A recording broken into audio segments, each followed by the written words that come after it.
Welcome to Modern Day Bereans, a spiritual podcast. We modern day Bereans. Study the word and seek out the truth. Study to show myself approved. Pastor gotta show proof. Modern day Bereans. Again, welcome everyone to Modern Day Bereans. This is our very first episode, the telephone game.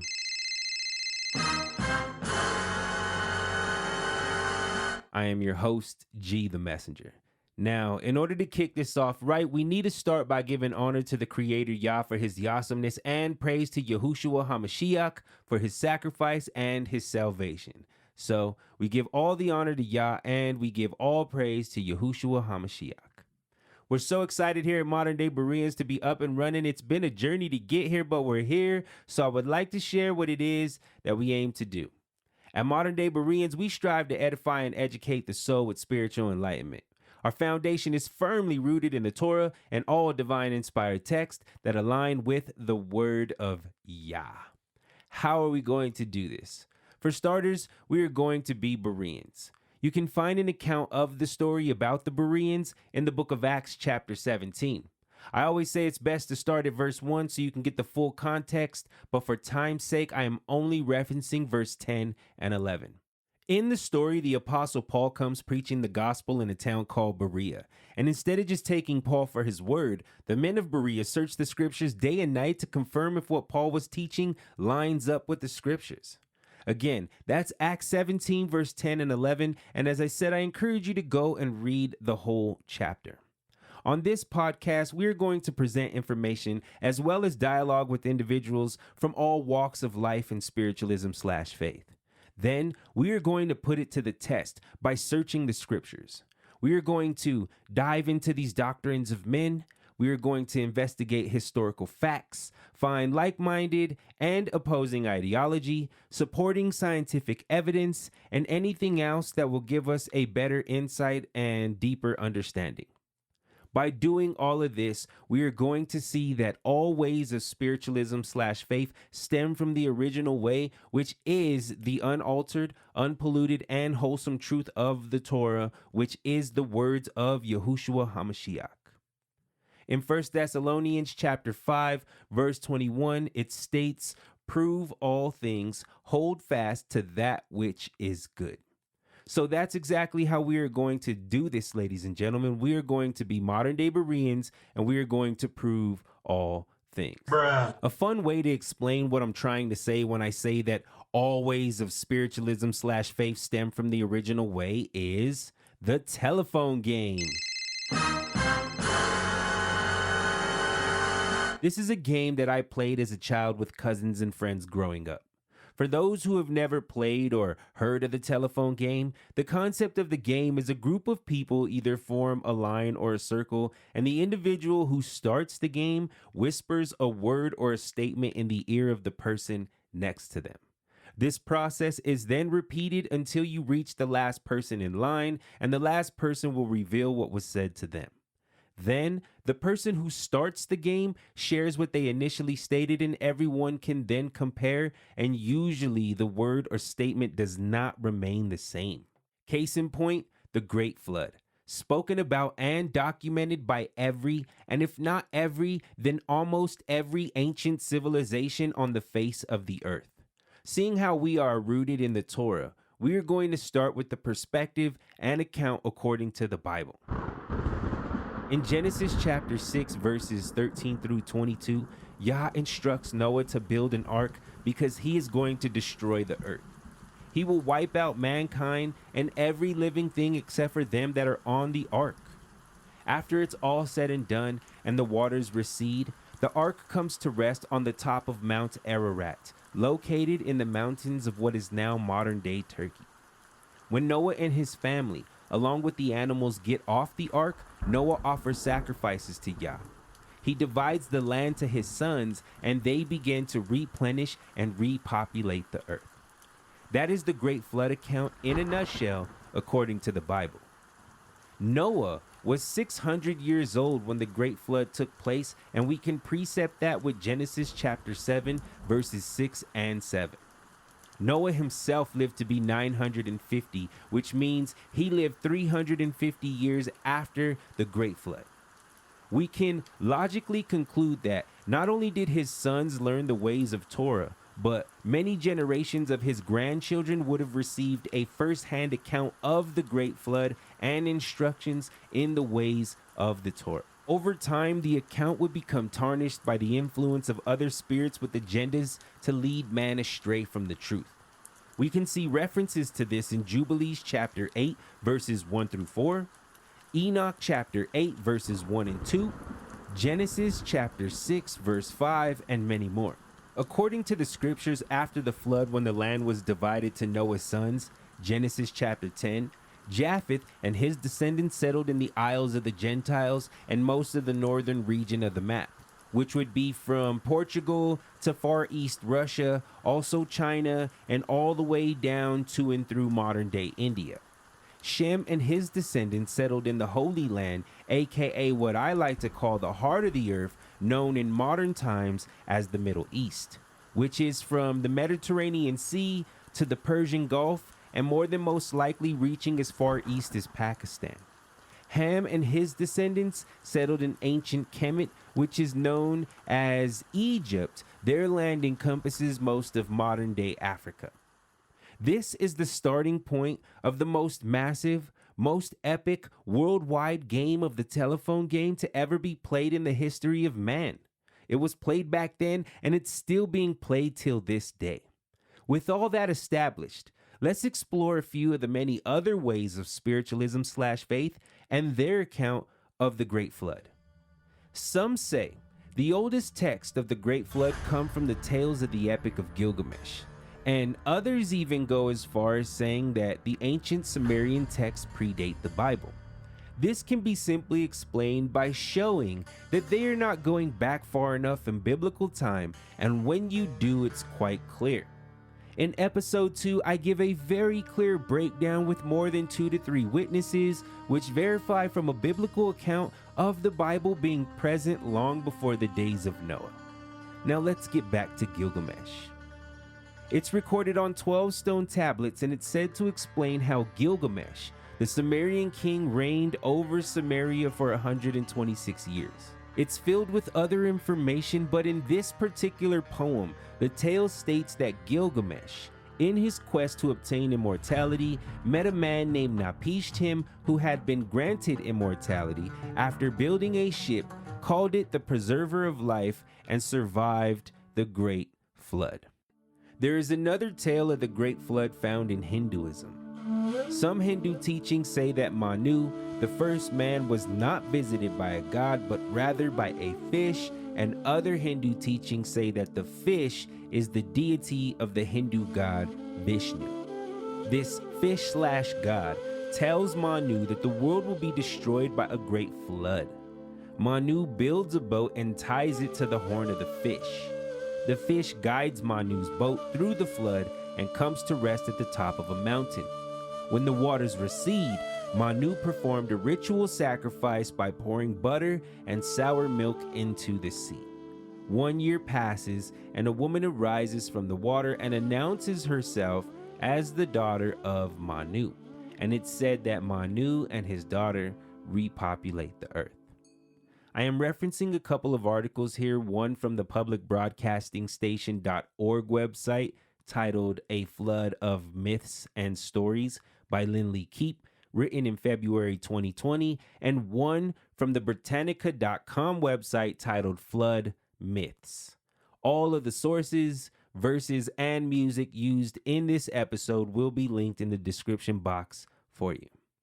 Let's get back to the account of the Great Flood according to the Bible and look at some similarities between Noah and Manu. I would like for you to close your eyes and use your imagination to visualize these comparisons. Unless you're driving, of course. I will briefly pause between each comparison, and while you're visualizing, keep the concept of the telephone game in mind. Let's begin. They are both contacted by a higher deity, informed about a coming flood, and build boats. Both Noah's Ark and Manu's boat come to rest at the top of mountains after the floodwaters recede. Both Noah and Manu offer ritual sacrifices. And in the grand scheme of it all, from them, the earth is repopulated. Bruh. Can you hear and can you see this game of telephone? These are two very different ways of spiritualism / faith, yet they are both speaking about the exact same thing. Coincidence? I just don't think so, ladies and gentlemen. Game over. And we can easily say this, but when we look deeper into other ancient civilizations, we can see many more accounts of this worldwide catastrophic flood that is documented. In China, you have the tale of the Great Flood of Gunyu, which resulted in great population displacement among other disasters. People fled from their homes to live on high hills and mounts. The Noirs account of the Great Flood, although different, is still referencing the same event.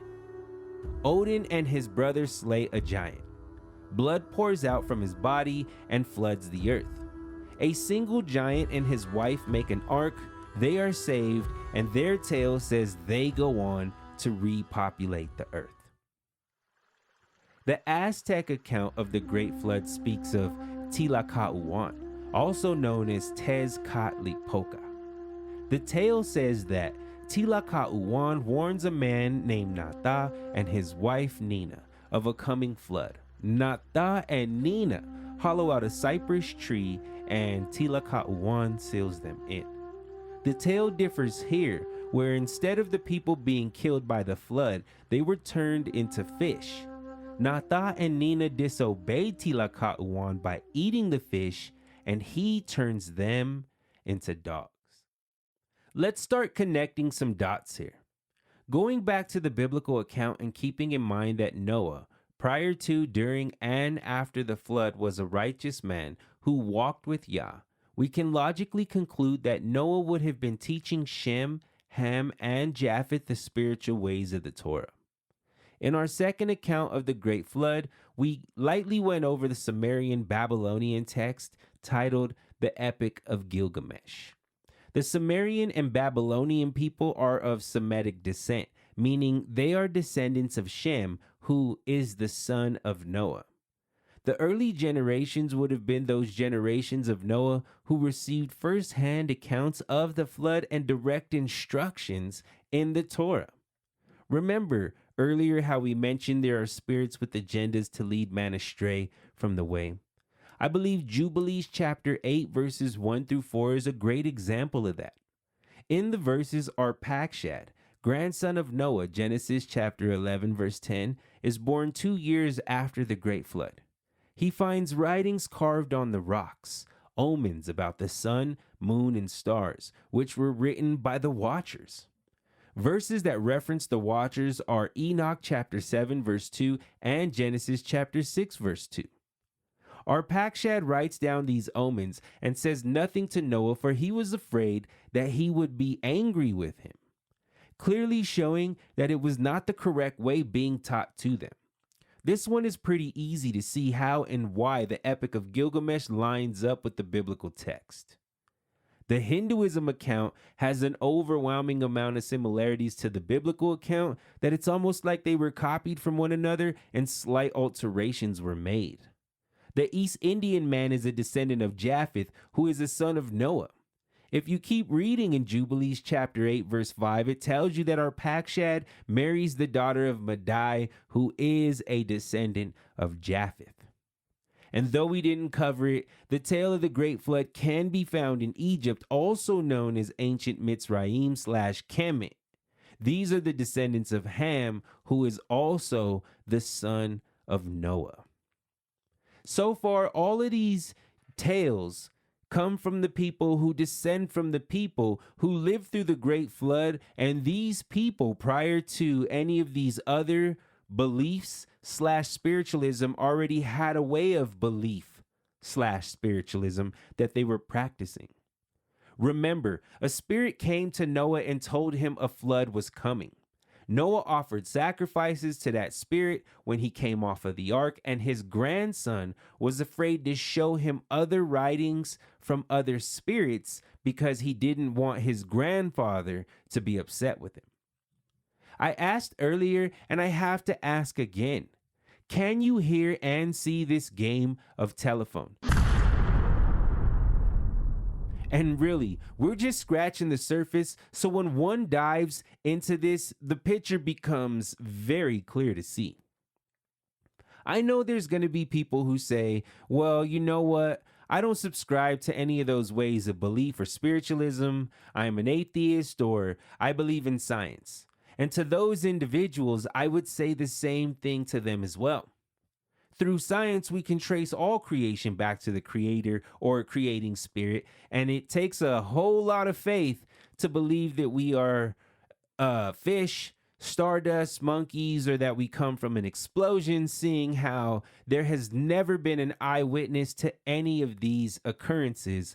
It's all theory. Any angle that we look at this from, I know there is a way that we can tie or link it to the biblical text, and I mean any way. You want to talk about aura, energy, frequencies and vibrations, the matrix, witchcraft. That's right, ladies and gentlemen, I said witchcraft. In Isaiah 45, verse 7, Yah is quoted saying, I form the light and create darkness. I make peace and create evil. I, the Lord, do all these things. Now, based off of the information presented, one can conclude three things. 1, there was a great flood that took place that is documented and is spoken about by many ways of spiritualism, not just the Bible. 2, that although the stories may vary, they all point to the same thing without a shadow of a doubt. 3, and that massive worldwide game of telephone not only will go on, but it must go on. You know, I can go on and on about this forever, but I want to wrap it up and say thank you for spending some time with me. And if you enjoyed what you heard, make sure you tap the like button, hit the subscribe button, and click on the bell so you can get the notifications on all the new and latest content when it drops. Until the next time, I am your host, G the Messenger, and this is Modern Day Bereans, a spiritual podcast. We modern day Bereans. Study the word and seek out the truth. Study to show myself approved. Pastor gotta show proof. Modern day Bereans. Many will come in the name. This is the warning given by the king. I ain't afraid, man, state your claim. Cause we modern day Bereans. We gon' lift it up in prayer. We gon' take it back to the book. We gon' test every word. Truth or lie, man, why? Cause we are modern day Bereans. Don't trust what the church say. Been lying since my childhood days. Most of what they say ain't written on the page. We are modern day Bereans.